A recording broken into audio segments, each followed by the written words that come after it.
A palavra de Deus, Salmo 112. Quem achou diz amém? Amém. Como é feliz, aleluia! Como é feliz o homem que teme o Senhor e tem grande prazer em seus mandamentos. Seus descendentes serão poderosos na terra. Serão uma geração abençoada de homens íntegros. Grande riqueza há em sua casa, e a sua justiça dura para sempre. A luz raia nas trevas para o íntegro, para quem é misericordioso, compassivo e justo. Feliz é o homem que empresta com generosidade e que com honestidade conduz os seus negócios. O justo jamais será abalado, para sempre se lembrarão dele. Não temerá más notícias, seu coração está firme, confiante no Senhor. O seu coração está seguro e nada temerá. No final, verá a derrota dos seus adversários. Reparte generosamente com os pobres, a sua justiça dura para sempre. Seu poder será exaltado em honra. O ímpio o vê e fica irado. Range os dentes e definha. O desejo dos ímpios se frustrará. Amém. Podem sentar. Nas últimas duas mensagens atrás, eu ministrei aqui a respeito da necessidade de uma vida consistente de oração, onde nós precisamos ter uma crescente. Não falei a respeito de esse negócio de carreira meteórica, isso não existe, que preciso você ter uma constância. Todo dia você cresce um pouco e consistentemente você vai conhecendo e prosseguindo em conhecer ao Senhor em oração. Jesus é o nosso maior exemplo, ele sempre orava, todos os dias ele ia ao monte e ele orava. Eu disse que o seu monte pode ser o seu quarto, pode ser a sua sala, o seu monte é um lugar reservado, o teu monte de oração é um lugar que você separa especialmente para falar com Deus. É importante você ter um hábito de oração. Isso está dentro da consistência, da constância, de você se manter ali firme. Isso não é religiosidade, isso não é ritual. Isso é porque nós, seres humanos, somos muito bagunçados. Então, se a gente não criar mentalmente ali algo que nos vincule àquela prática, a sua oração é que não pode ser religiosa e ritualística, sempre repetida, a mesma coisa, vira reza.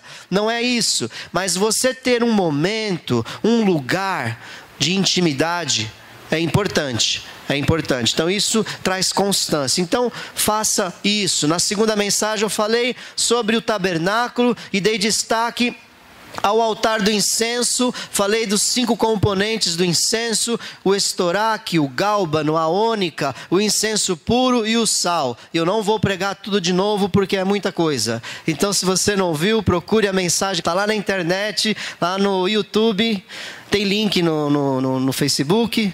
Então entra no Cofã lá e ouve, tá muitas pessoas de férias, então ouça a palavra do Senhor, todas as palavras são colocadas lá.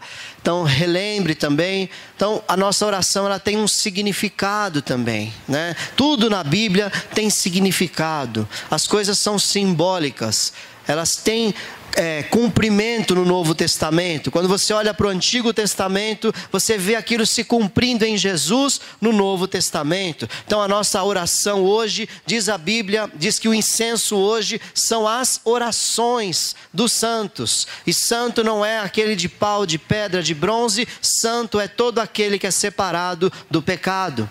A sua oração, ela é considerada como esse incenso.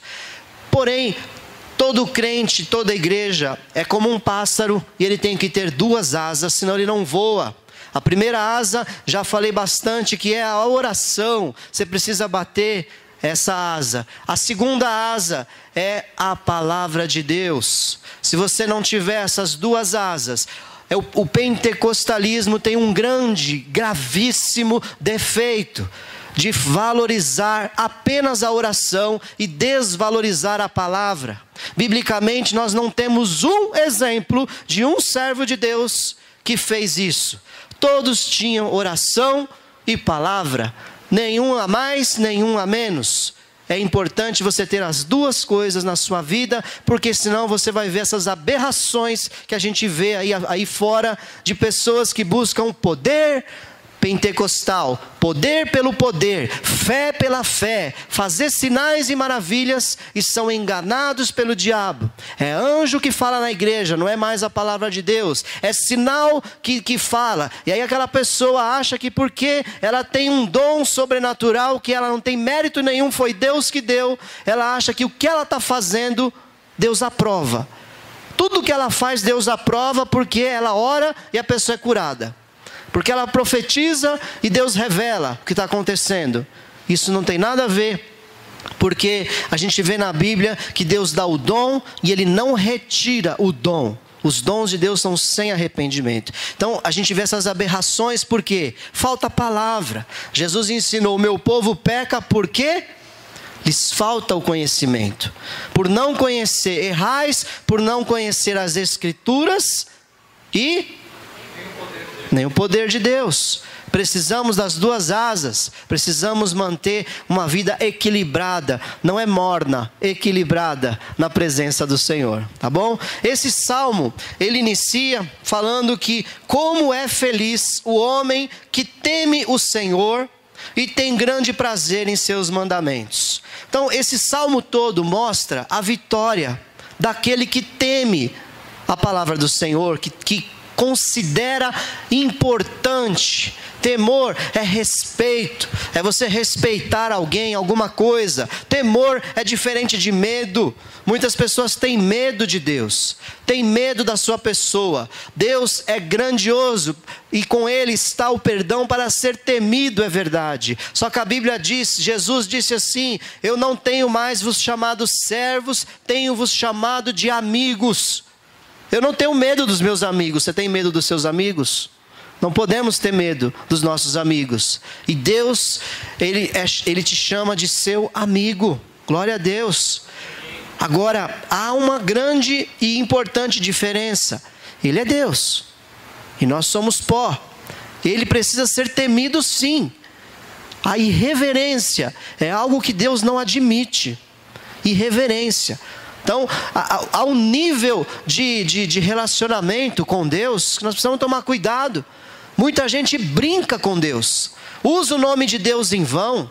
Cada dia mais a gente vê as pessoas desprezando a pessoa de Deus. O judeu levou para um lado extremista, ao ponto de não falar a palavra Deus de maneira nenhuma. E não creio que seja isso que Deus quer. Não é isso. Deus, Ele quer relacionamento, Ele quer intimidade. E um dos mandamentos é: não tomará o nome do seu Deus em vão. Tomar o nome de Deus em vão é o que você vê muitas pessoas falando. Tudo é em nome de Jesus. Em nome de Jesus isso, em nome de Jesus aquilo. A Luciana um dia estava numa loja de sapato, ficou escandalizada lá, porque a pessoa estava comprando um sapato, a mulher, e ela falou: agora esse sapato vai caber no meu pé, em nome de Jesus. Absurdo isso, gente. Agora o nome de Jesus é para diminuir pé, aumentar sapato? Que absurdo, falta de respeito isso. Isso é irreverência. Quando entra na casa do Senhor, entra de qualquer jeito, faz qualquer coisa, entra, sai. Em oração também, desrespeita muitas vezes a maneira de falar com Deus. Uma coisa é você ter liberdade, outra coisa é você o desrespeitar. Toma cuidado. Deus é grandioso, Ele é Deus, amém? Tenha temor. E a palavra dEle, né? Feliz é o homem que tem prazer nos seus mandamentos. Então, naquilo que Ele disse, naquilo que Ele fala. Então, se você quiser ser bem sucedido, como o pastor Mário trouxe aqui na palavra do ofertório, você precisa considerar que a palavra de Deus, ela é a palavra final para a nossa vida. Não é o que você acha, não é o que você pensa. E a Bíblia, ela foi deixada para nós justamente porque os homens mudam, os homens erram, os homens levam as coisas para o seu lado pessoal sempre. E a Bíblia é a mesma, sempre foi e sempre será a palavra do Senhor, inerrante e imutável. Essa é a nossa bênção. Você tem como ser bereano, né? Qual é a célula dos jovens, né? Que é bereano? Os bereanos aí, tem o nome de bereanos. Bereanos, eles são elogiados na Bíblia, sabe por quê? Quando os apóstolos pregavam para eles, eles iam lá nos pergaminhos, porque eles não tinham essa facilidade que nós temos de papel, iam nos pergaminhos e procurar lá, e não tinha capítulo e versículo, não. Era aqueles rolos e mais rolos. Não, como é que é? Então, Isaías disse o quê? Que ele foi ferido por nós e oprimido. Peraí, vamos procurar. E abria lá os pergaminhos, aí lia lá. Olha aqui, Isaías disse mesmo. Então eles conferiam na palavra tudo o que estava sendo dito a eles. Você confere na palavra o que a gente fala aqui? Fala sério. Ou você está pegando e engolindo tudo? E se a gente desviar? Se os pastores desviar aqui, você vai para o inferno junto com a gente? Nossa, pastor, essas coisas não pode falar de púlpito. Pode? Nós somos homens. Por isso que a Bíblia é maior do que nós aqui, ó. Quem manda aqui é Deus nessa igreja. Quem manda aqui é a palavra do Senhor. O Senhor é soberano. Não é líder, não é pastor, não é ninguém. A palavra do Senhor disse, então ela é a palavra final sempre. Louvado seja Deus por isso. Eu e os pastores aqui nos submetemos à palavra de Deus. Ela tem que ser maior, ela é sempre superior, porque nós tememos essa palavra. Podemos nos enganar. Você vem com a palavra de Deus e nos ajuda. Isso é ser corpo de Cristo, amém? Glória a Deus por isso. Eu machuquei minha mão direita no acidente de moto. Tadinha da minha mão esquerda, como ela tem trabalhado. Então quando um membro não está muito bom, o outro ajuda, né? A gente ajuda vocês, vocês ajudam a gente. E a gente vai crescendo com temor à palavra do Senhor e não aos homens. Então é feliz o homem que teme ao Senhor e tem grande prazer em seus mandamentos. Então a primeira coisa que a gente precisa ter bem claro na nossa mente, irmãos, é que a obediência à palavra do Senhor te traz sucesso. Obediência à palavra do Senhor te traz estabilidade emocional, estabilidade financeira, estabilidade física, conjugal, familiar. Ela traz, ainda que em alguns momentos parece que está tudo transtornado. Tem algumas coisas que você não vê muitas vezes a saída.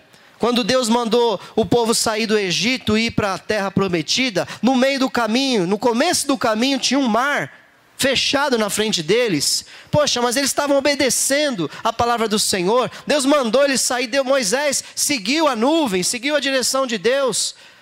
E eles chegaram num beco sem saída. Parece em alguns momentos, mas se você é obediente à palavra do Senhor, pode ter certeza que Deus vai fazer um milagre, o sobrenatural vai acontecer. E se precisar abrir um mar, hoje, nos dias de hoje, Ele abre o mar para você passar. Mas o inimigo não vai te encurralar e te pegar, porque você está obedecendo à palavra do Senhor. Então, a dúvida é o contrário da fé. Nós vemos o primeiro exemplo de dúvida da Bíblia que causou um transtorno terrível e vem até hoje. Nós vemos Satanás lançando uma seta de dúvida na mente de Eva, dizendo: o que foi que Deus disse? Não comerás de nenhuma fruta do jardim? Aí ela: não foi isso que... Primeiro que já está dando conversa para o diabo. Você não tem que dar conversa para Satanás. A serpente conversando com ela, não foi isso que Deus disse. Deus disse para não comer daquela fruta ali, ó, aquela árvore ali do conhecimento, da ciência do bem e do mal. Essa não é para comer e nem mesmo tocar nela. Essa parte acho que foi Adão que colocou, nem tocar nela, né? Conhecendo a Eva, ele falou: Eva, nem chega perto. Deus falou para não comer, mas Adão já falou: ó, nem toca. E aí ela falou isso para a serpente. A serpente: não é bem assim, olha... Se você comer, Eva, dessa fruta, você vai conhecer o bem e o mal. E sabe o que vai acontecer? Você vai ser igual a Deus. Deus está te privando disso, Eva. Em outras palavras, é isso que ela quis dizer. E aí a Bíblia diz que Eva, olhando para a árvore, vendo que ela era desejável para comer e boa para dar entendimento, pegou o fruto e comeu. Foi uma desobediência ao único mandamento que tinha, que era: não comerás desse fruto, porque o dia em que comerdes, certamente morrereis. Então, a obediência, ela tem que ir até o fim da sua vida, da sua carreira cristã. Não deixe a dúvida te confundir. Se Deus falou, Deus falou. Deus não muda, como nós cantamos aqui. Deus não muda, Ele é o mesmo ontem, hoje, eternamente. Nós mudamos, a cultura muda, as situações mudam, mas Deus não muda. Eu vejo que cada dia parece que está mais difícil da volta de Jesus, porque está cada vez mais complicadas as coisas. Mas é exatamente isso que Ele deixou escrito na palavra dEle. quando vocês acharem que tem paz, quando todo mundo dizer, agora resolvemos todos os problemas, aí virá grande destruição. Então o que está caminhando? Tudo está caminhando para que um governo mundial domine a terra, de modo a dizer assim, agora a gente achou o caminho, tá vendo? Sigam a esse caminho, porque agora a gente acabou com a fome, acabou com a miséria, acabou com a violência, agora nós temos paz. E ali vem o anticristo, o falso profeta, operando sinais e maravilhas, dando ao povo aquilo que eles querem. Você vê a igreja lotada de gente. Quais são as igrejas lotadas de gente? Duas, a igreja que prega a prosperidade e a igreja que prega a cura sobrenatural. Enche, lota, porque é o que o povo quer. O povo só quer as coisas dessa vida. E é isso que Satanás está preparando para dar para todo mundo. É o pão que perece. Jesus reclamou isso a eles quando estavam seguindo ele. Ele disse, vocês estão aqui, sabe por quê? Porque eu enchi a barriga de vocês de pão e de peixe na multiplicação. Vocês não estão me seguindo porque querem a mim, querem a palavra que eu prego, mas querem as coisas dessa vida. Então nós precisamos entender que a obediência a Deus muitas vezes vai te levar a situações difíceis, complicadas, porque não é aqui o nosso lugar de descanso, não é aqui que você vai ser, entre aspas, uma pessoa de sucesso na visão do mundo. Eu nunca vi um justo desamparado, nem a sua descendência mendigar o pão, diz a palavra do Senhor. E isso se cumpre na tua vida. Amém? Mas a nossa força, a nossa alegria não está nas coisas dessa vida. Isso é obedecer a Deus. Eva desobedeceu. Ela não quis ficar só com o bem. Ela resolveu conhecer o mal. E verdade, essa é a meia verdade que Satanás conta. Ela conheceu o bem e o mal, porque o pecado não existia para ela. Ela passou a conhecer o mal. Só que ela desobedeceu a Deus e morreu espiritualmente. Entrou a morte na humanidade por desobedecer a palavra do Senhor. Outra coisa, abre em Esdras capítulo 9. Esdras tem na Bíblia, viu? Esdras 9. Vou acompanhar aqui também.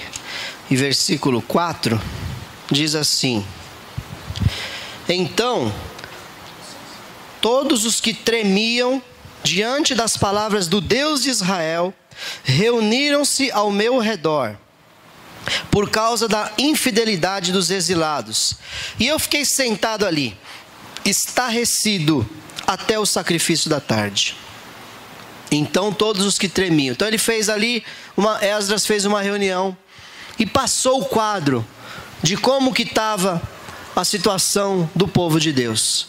A situação estava estarrecedora, estava complicada a situação, completamente apartados da palavra do Senhor. Eles retornaram para Jerusalém e trouxeram da Babilônia mulheres estranhas, costumes que não eram os costumes de Israel, estabelecidos por Deus. E ali, como diz o provérbio popular, ele sentou e chorou. Esdras aqui ficou completamente estarrecido durante todo o dia, de manhã até de tarde, ali orando, buscando a Deus, tentando entender o que estava acontecendo. Esdras e aqueles homens que ele chamou, eles ficaram indignados com o que estava acontecendo.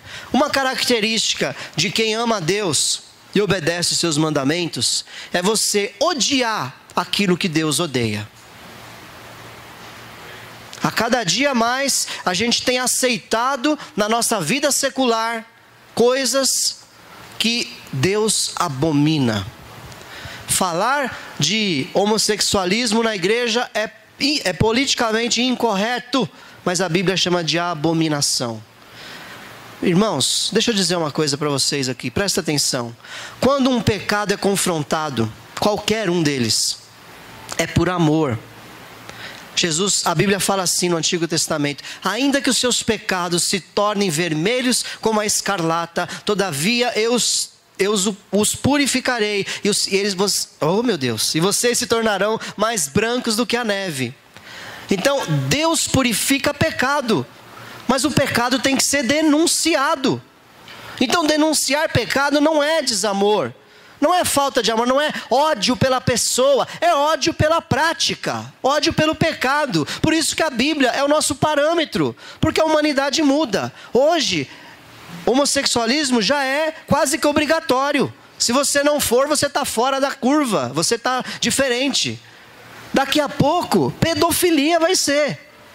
Continuando nesse ritmo, pedofilia, e eles querem isso. Eles querem que a sexualidade das crianças seja estimulada desde bebezinho. Existem estudos malignos que fazem isso com bebês. Estimulam a sexualidade desde bebê, mexendo nos genitais da criança, mexendo no ânus de um bebê do sexo masculino. Tem isso. Ou seja, existe uma conspiração, sim, satânica, para destruir a humanidade, destruir a sociedade, destruir os padrões que Deus criou, padrões justos, santos e perfeitos.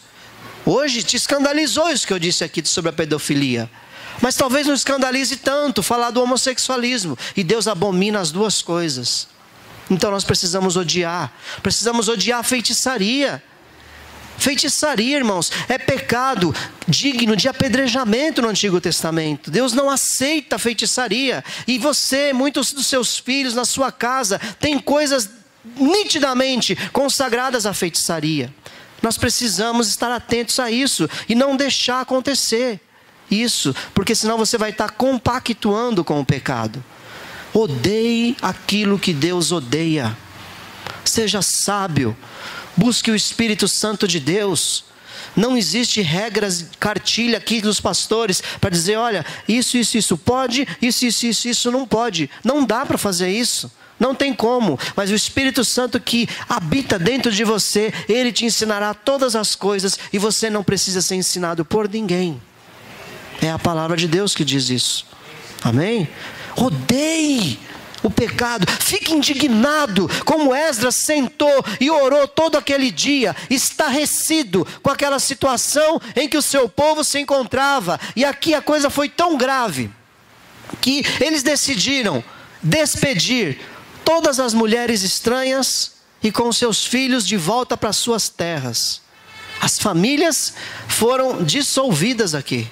Foi algo tão grave, e a gente às vezes não quer nem tirar um joguinho do nosso filho, não quer tirar uma série, não quer deixar de assistir um filme, não quer tirar um objeto que está dentro de casa. Tudo que é consagrado a Satanás não tem lugar na casa de cristão. Eles mandaram as mulheres embora, irmãos. Eu até hoje não entendo se Deus estava nesse negócio. Mandou as estrangeiras, eles casaram com mulheres idólatras, estrangeiras. E Esdras e os anciãos aqui falaram, vamos despedir essas mulheres, elas vão de volta para suas famílias. Acabou com milhares, centenas de casamentos aqui. Elas e os filhos, foi uma choradeira em Israel todo, diz a palavra do Senhor. Mas isso mostra para nós o quê? Um posicionamento santo, ele traz perdas aqui nessa vida. É dolorido, muitas coisas vão doer. Mas se você quiser ser próspero, abençoado, amigo de Deus, íntimo dele, é preciso limpar toda a sujeira que tem dentro da nossa casa e dentro da nossa vida. Em nome de Jesus. Vai lá para a primeira carta de Tessalonicenses, capítulo 3. Tem alguns comentários que a gente escuta às vezes, e eu queria que você prestasse bastante atenção nisso aqui. 1 Tessalonicenses capítulo 3, depois de Colossenses 3. Qual era o quadro da igreja de Tessalônica? Ó que bênção, 3:8. Achou aí? Quem não achou, diz-me espera. 3:8. Pois agora vivemos, visto que vocês estão firmes no Senhor. Glória a Deus. Pois agora, Paulo se sentia vivo, porque a igreja de Tessalônica estava firme no Senhor. E também o 4, versículo 1. Capítulo 4, versículo 1. Quanto ao mais, irmãos, já os instruímos acerca de como viver, a fim de agradar a Deus, e, de fato, assim vocês estão procedendo. Agora, lhes pedimos e exortamos no Senhor Jesus que cresçam nisso cada vez mais. Qual era o quadro dessa igreja? Uma igreja piedosa, uma igreja santificada, uma igreja que estava buscando o Senhor ao ponto de trazer ao apóstolo a alegria. Ele disse: olha, é vida para mim, isso é vida. Ver vocês dando fruto, vocês crescendo, é ou não é? Não é gostoso? Você vê alguém que você ministra, você vê teus filhos, você vê ali a sua célula, ainda que você não seja o líder da célula, mas se você tem o amor na obra de Deus, você vê alguém crescendo, alguém trazendo um testemunho: olha, eu venci o pecado, irmãos, olha, eu estava orando e Deus falou comigo, olha, o Senhor me abençoou de tal maneira, olha, eu passei por tal situação, tal provação, mas o Senhor foi poderoso na minha vida e hoje eu estou aqui de pé para a glória e honra do nome dEle. É gostoso. Você vê, né, a vitória na vida do teu irmão. Isso é vida, isso é vida. O eu, isso não tem lugar. É egoísmo demais. Alegre-se com o que se alegra, chore com o que chora. Nós precisamos viver, né, realmente a unidade do corpo de Cristo. Agora, olha que interessante, que nem por isso o apóstolo Paulo deixa de citar uma lista de pecado aqui. Capítulo 4, versículo 3. A vontade de Deus é que vocês sejam santificados. Abstenham-se da imoralidade sexual. Cada um saiba controlar o seu próprio corpo de maneira santa e honrosa. Pausa. Aqui está falando o corpo. No original, você vai ver a palavra esposa. Você nunca viu isso aqui por esse ângulo, nem eu, primeira vez. Né? Fui procurar no original, esse corpo aqui, em algumas versões está vaso. Né? Controlar o seu próprio vaso. Né? Então, os homens aí, agora essa é para nós homens. Santificar as nossas esposas, cuidar bem delas, impor as mãos. Isso é uma orientação que a palavra de Deus traz para nós. Amém? Mas a parte da família eu deixo o pastor Mário na próxima pregação. Então, cada um saiba controlar o seu próprio corpo de maneira santa e honrosa, não dominado pela paixão de desejos desenfreados, como os pagãos que desconhecem a Deus. Sabe, aquele casamento que ele é baseado na paixão, na emoção. Se não fizer o que eu quero, então não foi uma boa menina, então também não vou ser bom com você. Irmão, aqui está dizendo para você, isso aí é coisa do pagão, isso é coisa do mundo. Nós precisamos honrar nossas esposas, cobri-las, abençoá-las. E é uma igreja que alegrava Paulo, hein? E ele dando aqui uma chacoalhada nessa aqui, imoralidade sexual, cuide bem da sua esposa. Tome cuidado, sabe por quê? Quando o homem, e isso geralmente ataca mais o homem mesmo, quando o homem entra na prostituição, quando o homem entra na pornografia, ainda que ele não saia com outra mulher, você está ferindo a sua esposa. No mundo espiritual está criando uma ruptura, está criando uma maldição que você está trazendo lá para a sua cama, lá para o seu leito da sua casa. Então tome muito cuidado com isso. Homem, você é o cabeça do seu lar. Uma das palavras mais pregadas nessa igreja: homem, você é o cabeça do seu lar. Exerça o seu papel. Exerça. A sua mulher não tem esse papel. O papel é nosso de homens, de dar a instrução, a cobertura, a direção, o cuidado, a provisão. Está nas nossas mãos esse papel. Seja homem. Seja homem em nome de Jesus. Cuide bem da sua esposa. Deixa de mimimi, nhenhenhen. Um bando de homem frouxo. Desculpa, mas eu tenho que falar isso. Nós precisamos ser homem. E homem não é músculo. Aquele que carrega 50 quilos de uma vez sem respirar. Homem é aquele que cuida da sua casa com decência, com ordem, com espiritualidade, que conhece a palavra do Senhor, que ministra. Está assim de homem hoje em dia, que não sabe citar um versículo da Bíblia de cor, que não sabe achar um livro na Bíblia, faltando temor à palavra do Senhor. Pronto, voltei. Então vamos lá. 5. Até onde eu vou ler? Até o 8. Não dominado pela paixão dos desejos desenfreados como os pagãos que desconhecem a Deus. Neste assunto, ninguém prejudique seu irmão, nem dele se aproveite. O Senhor castigará todas essas práticas, como já lhes dissemos e asseguramos. Porque Deus não nos chamou para a impureza, mas para a santidade. Portanto, aquele que rejeita essas coisas, não está rejeitando o homem, mas a Deus que lhes dá o seu Espírito Santo. Então, querido, a gente prega muito aqui sobre o pecado. A gente fala contra o pecado. E Paulo falou também para uma igreja que estava em santidade. Porque se nós não denunciarmos o pecado, falarmos só das bênçãos, das coisas, genéricas, o pecado todos os dias bate à nossa porta. E você tem que dizer não. Você tem que estar atento, vigilante, prudente para combater isso na nossa vida diária, em nome de Jesus. Então, se você está achando, poxa, só fala de pecado, só dá bronca. Não é. É amor, é orientação, é direção de Deus, porque a palavra de Deus, ela fala, então nós temos que falar. Ela orienta, nós temos que orientar. Ela adverte, nós temos que advertir. Então, receba em nome de Jesus. Amém? Eu quero ser essa igreja aqui, e você? A igreja de Tessalônica, que era elogiada. Tenho visto a dedicação de vocês. Tenho visto a perseverança. Lá nas 7 cartas de Apocalipse, uma delas, o anjo diz à igreja, Jesus diz ao anjo da igreja: eu tenho visto a tua dedicação, que puseste à prova os que se dizem apóstolos e não são, sabe, que combateram o pecado vocês não deixaram o pecado dominar. Isso é um elogio da parte de Deus. Então nós vamos sempre combater o pecado aqui. Olha para mim aqui, isso, olha para mim, em nome de Jesus. Vamos lá. Você quer ser estimado por Deus? Lá na sua oração, lá naqueles 5 componentes lá que eu falei do altar do incenso.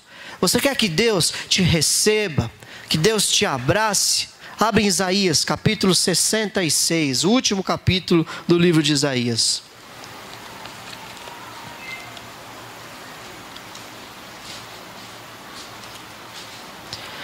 Salmos, Provérbios, Eclesiastes, Cantares, Isaías, 66. Como a palavra de Deus é rica, irmãos. Deus, ele se revela a nós pela palavra. Ele deixou registrado para que nós pudéssemos conhecer um pouquinho de Deus. Porque é impossível nós desvendarmos Deus. Deus é tão grande, tão maravilhoso, impossível. Mas algumas dicas ele dá para nós na palavra do Senhor. Então Isaías 66, 1 diz assim: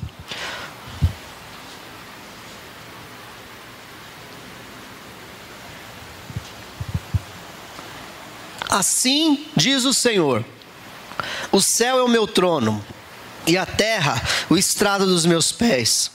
Que espécie de casa vocês me edificarão? É este o meu lugar de descanso? Pergunta que Deus faz. 2.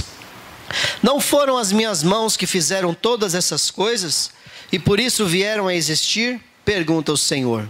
Agora aqui, presta atenção. A este eu estimo, ao humilde e contrito de espírito, que treme diante da minha palavra. Glória a Deus.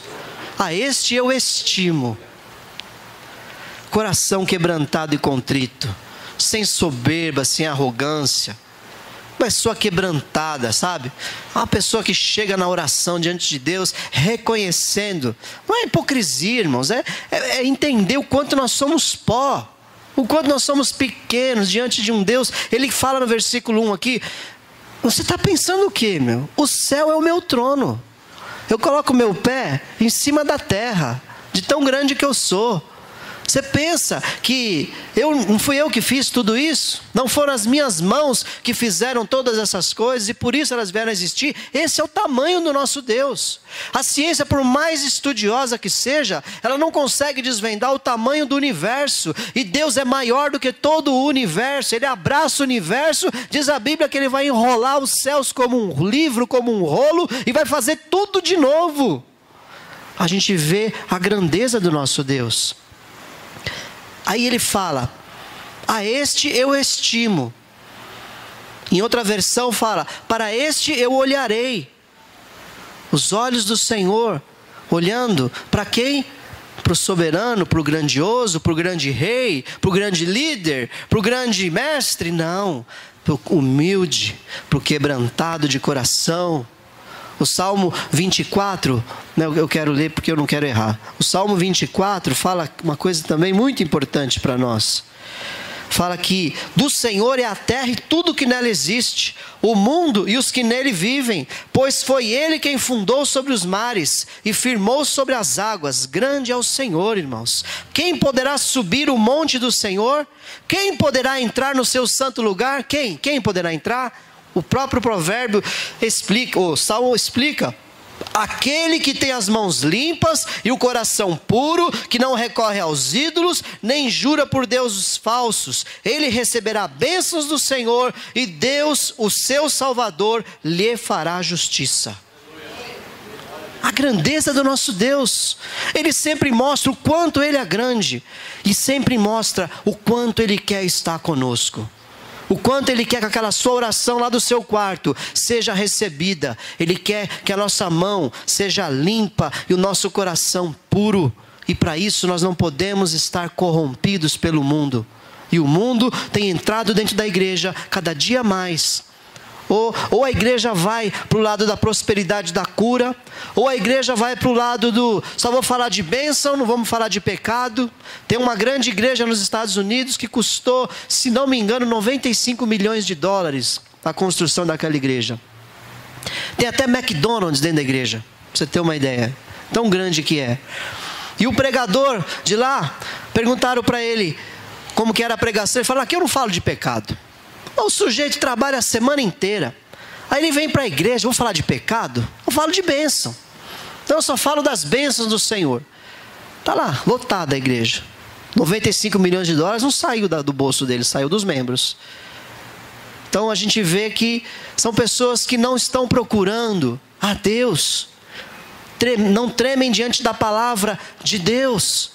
Estão buscando as coisas dessa vida, dessa terra, e nós não somos desse povo, em nome de Jesus. Nós vamos ver milagre esse ano, irmãos. O Senhor vai operar grandes coisas em nosso meio, só que isso não vai subir ao nosso coração, em nome de Jesus. Deus está preparando uma igreja que tem duas asas, uma igreja que voa com a asa direita, que ora com a asa direita, que tem a palavra na asa esquerda e vice-versa. Uma igreja que caminha em direção ao Senhor e não em direção ao mundo. Uma igreja que não fala a palavra que agrada ao mundo, mas fala a palavra que agrada a Deus. Uma igreja que combate o pecado, que não passa a mão na cabeça. Uma igreja que edifica aquele que caiu, que levanta a mão, que ama, que considera aquele que está fraco, que um ajuda o outro. Essa é a igreja de 2017, 18, 19, a igreja que vai estar preparada para receber o Senhor Jesus. Oh, louvado seja o nome do Senhor. Eu não espero multidões, mas eu espero crentes desse tipo aqui, ó, que tem mão limpa, que tem coração puro. Porque multidão vê até o milagre, mas quando vem a paulada, todo mundo vai embora. Como Jesus falou: quem não comer a minha carne e não beber o meu sangue, esse não tem parte comigo. Foi todo mundo embora, só ficou os 12.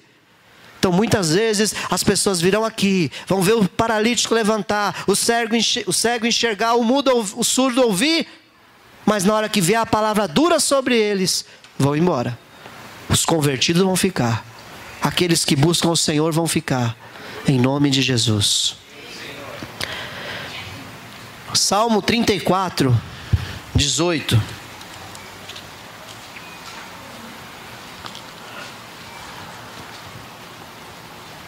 O Senhor está perto dos que têm o coração quebrantado e salva os de espírito abatido. Proximidade do Senhor é um coração quebrantado. O que é coração quebrantado, pastor? É você ser humilde, você não ser arrogante.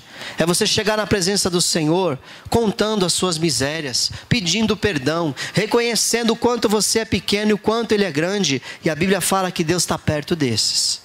Não daquele que se exalta e diz: eu jejuo, eu oro, eu leio a palavra, eu não peco, eu não olho para mulher estranha, eu não.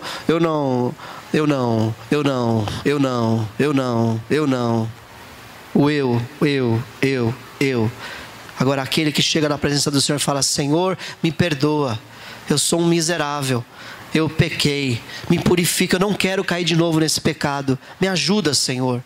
Esse, a Bíblia fala que o Senhor está ali pertinho, ali, ó, abraçando. Aí sim, vem cá, filho meu, né? Vem cá, eu vou te pegar, vou te ajudar agora, vou te levantar, filho meu. Eu te amo, com amor eterno eu te remi, eu te lavei, eu te salvei, eu preparei um plano maravilhoso sobre a tua vida. Não olhe para as afrontas do inimigo, a cada dia de vergonha eu vou te dar dupla honra, diz o Senhor para você, meu filho. É assim que você vai ouvir Deus falando contigo.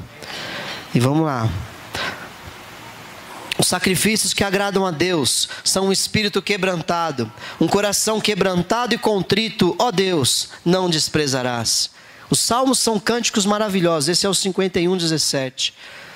São salmos de pessoas que são cânticos de pessoas que tinham intimidade com Deus, que oravam a Deus e recebiam essas palavras do Senhor e entendiam o que realmente agradava ao Senhor. Estou quase concluindo aqui. Isaías 57:15, apenas ouça, diz assim: pois assim diz o alto e sublime, que vive para sempre, e cujo nome é santo. Habito num lugar alto e santo, mas habito também com um contrito e humilde de espírito, para dar novo ânimo ao espírito do humilde e novo alento ao coração do contrito. Oh, aleluia! Você percebe uma coisa? Deus sempre diz quem Ele é, o quanto Ele é grande, o quanto Ele é poderoso, e em seguida Ele diz: mas eu estou contigo, pequenino, ó bichinho de Jacó, povozinho pequeno, né? Humilde, contrito, quebrantado, eu sou grande, pode confiar. De mim você não vai ter falta de nada se você estiver comigo. Eu estou contigo, eu levanto, dou um novo espírito para você, uma nova motivação, um novo pensamento. Eu alento o coração do contrito. Você já passou por um momento de tristeza muito grande, que vem aquele amigo, aquela pessoa, seu cônjuge, te dá aquele abraço, sabe? Fala às vezes uma frase ou não fala nada, mas você se sente confortado. Não é maravilhoso isso? Você se sente cuidado ali. Agora imagina esse Deus que diz que é o alto, que é o sublime, que vive para sempre, cujo nome é santo, que habita num lugar alto e santo, mas habita também contigo. Oh, aleluia, Jesus. Obrigado, Senhor. Louvado seja Deus, porque Ele nos ama. Só podemos nos aproximar de Deus através da cruz. Não tem como pregar a palavra de Deus e não falar da cruz. Mas não é uma cruz obrigatória. A cruz que, se eu não fizer isso, eu vou para o inferno. Em lugar nenhum aqui a gente vê Deus querendo pessoas morrendo de medo de ir para o inferno. Ele vê pessoas que reconhecem o seu erro, que a cada dia tomam a sua cruz e o seguem. A cada dia negam a sua vontade por causa da vontade do soberano, do alto, do sublime, do eterno, daquele que sabe o que é melhor para nós. Essa é a relação que Ele quer. Alguém que rejeita a si mesmo e segue a Ele. Lá quando Jesus estava indo para o Gólgota, para o monte do Calvário, da caveira, a gente vê lá um homem que estava assistindo, um tal de Simão Cirineu. E ali Jesus, exausto de ter apanhado a noite toda, sangrado, muito sangue ele já tinha perdido. Os romanos, eles eram cruéis na arte, se é que se pode chamar de arte, da tortura. E ele foi torturado, foi colocado uma coroa de espinhos, espinhos de 5 centímetros venenosos. A cabeça de Jesus ficou inchada de tanto veneno e dor que ele sentiu, infecções. Ele apanhou a noite toda, colocaram um manto vermelho sobre ele. Depois aquele manto, imagina ele colando em todas aquelas feridas, irmãos. Depois aquele manto arrancado dele e as feridas abrindo tudo novamente. E ele exausto em direção ao Gólgota, de repente ele cai. E ali um romano forçosamente pega um homem da multidão chamado Simão Cirineu e põe a cruz nas costas dele e manda ele continuar caminhando. Forçosamente. Não é essa cruz que o Senhor quer para nós. Que você, assistindo Jesus, pegue a cruz e carregue um pouco para Ele. vai ser só por um pequeno trecho, enquanto você for obrigado. Não, o que Ele quer é voluntariedade. Ele quer que você vá para Ele porque você entende que Ele é grande, que Ele é sublime, que Ele é poderoso, que a palavra dEle não falha, que o Espírito Santo dEle é vivo e que veio habitar dentro de nós, que Jesus morreu na cruz, mas que ressuscitou ao terceiro dia e vai voltar para te buscar. É esse Deus que nós precisamos andar, temer e seguir. Amém. Voluntariamente. Gálatas capítulo 6 diz assim, apenas ouça, para a gente ganhar tempo, versículo 14 e 15. Quanto a mim, que eu jamais me glorie, a não ser na cruz de nosso Senhor Jesus Cristo, por meio da qual o mundo foi crucificado para mim, e eu para o mundo. De nada vale ser circuncidado ou não, o que importa é ser uma nova criação. Glória a Deus. O apóstolo Paulo fala isso em Gálatas capítulo 6, 14 e 15. Não vou me gloriar em nada. A palavra de Deus, ela mostra o quanto nós somos pequenos e pó. E a cada dia mais que você se aprofundar nessa palavra, mais você vai descobrir o quanto Deus é bom e o quanto nós somos maus. Quanto mais você se aprofundar nessa palavra, você vai entender o quanto Deus teve misericórdia de nós, o quanto nós não merecíamos nada antes e continuamos não merecendo ainda hoje. E isso vai fazer você amá-lo cada dia mais, vai fazer você querer se aproximar dele cada dia mais, vai te ajudar a rejeitar o pecado cada dia mais, e o Senhor vai fazer uma grande obra na tua vida a cada dia. Então eu não me glorio a não ser na cruz de nosso Senhor Jesus Cristo. Eu só posso dizer, eu só estou de pé porque um homem que veio da parte de Deus, se fez homem, morreu na cruz para pagar o meu pecado, porque eu não tinha condições de pagar esse pecado. Ele morreu a minha morte, e por causa do seu amor, ele foi até o inferno no meu lugar, onde era para eu estar sendo eternamente condenado. Ele foi lá no meu lugar, mas ele não ficou lá, ele saiu de lá, ressuscitado, louvado seja Deus. E só por causa dessa obra é que eu estou de pé, e eu posso dizer que viverei eternamente com Ele, porque pelo perdão dos meus pecados na cruz do Calvário e pela sua ressurreição, eu também vou ter vida eterna. Eu não me glorio em nada, eu não sou nada, o que eu ganho não é meu, o dom que eu tenho não foi eu que criei, tudo veio de Deus, e que tudo volte para Deus, para que Ele seja tudo em todos, e Jesus seja glorificado, e o nome do Senhor seja exaltado. Amém, irmãos? Vamos adorar ao Senhor.